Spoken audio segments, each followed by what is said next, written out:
waxaad tihiin guddi doorasho oo madax bannaan kana madax bannaan siyaasad iyo shakhsiyaad musharaxiin ah soo maahan waxaan dikreetadeedu ku qoran inaad ka madax bannaan tihiin wax kasta oo siyaasad qof kasta oo siyaasad ku jiro qof kasta oo musharax ah waa ka madax bannaan tihiin sida uu qabo habraaca doorashada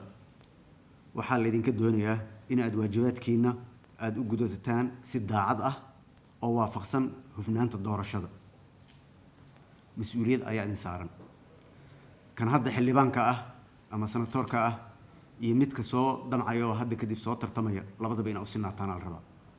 macnaheedu waxaa weeye inaadan midna hadda dhihin garabkaasaan ahay iyo garabkaas sidaan saaka idaacadda ka dhegaysanaya soo maahan in la maqlo waa mamnuuc maadaama aad dikreetadeedu kusoo baxdeen si sharci ahna aan idiin aqoonsaday inaad tihiin guddiga siid ee somalilan waxaan idin xasuusinayaa horena idinkugu sheegay inaad ku dhisan tihiin xeer ra-iisul wasaare sidaa awgeed waxaa idinla xisaabtami kara waa ra-iisul wasaaraha iyo madasha wadatashiga qaranka oo ah dowlad goboleedyada iyo gobolka banaadir oo ka mas-uul ah geedi socodka doorashada dadban ee dalka nidaamka doorashada guddoonka guddiyada waxa ay ku caddahay heshiiskii 27 May 2021 sidaa awgeed waxaa idin hagaya habraacyadaasi marka aad gudanaysaan waajibaadkiina iyo marka aad go'aan gaaraysaan inta aad ku jirtaan gudashada waajibaadkiina doorashada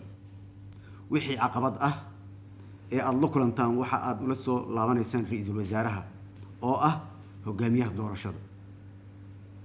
dalka ra-iisul wasaaraha mas-uulka ah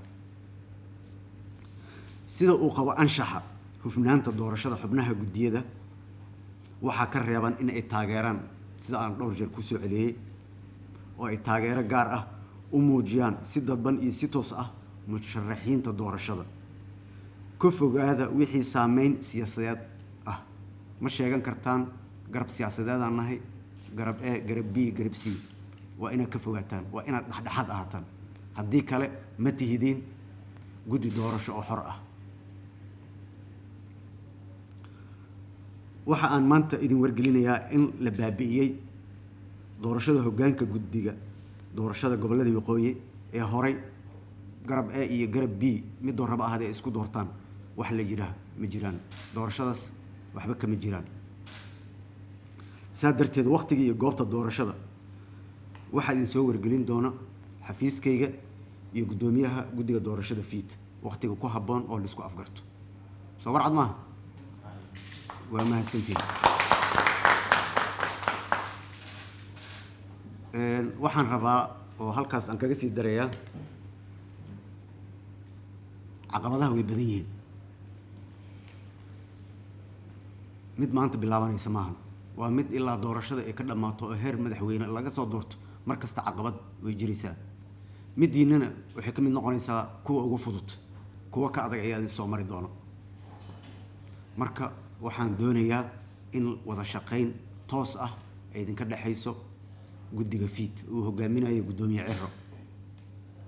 wixii ka sarreeyo oo la xallin waayo anigana waa joogaa xafiiskaygana wuu joogaa guddiga xafiiskayga u qaabilsan doorashooyinka oo korka ilaalinaya laakiin hawsha waxaa toos u wadanaya guddiga fiid oo uu hogaaminayo guddoomiye Ciro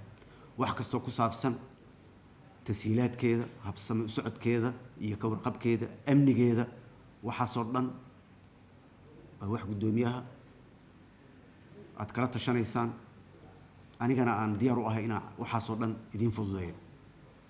hadday tahay amniga goobta doorashada ay ka dhacayso waqtiga ay dhacayso doorashada senatorada doorashada aqalka hoose iyo tan madaxweynahaba waqtigeeda markii la gaaro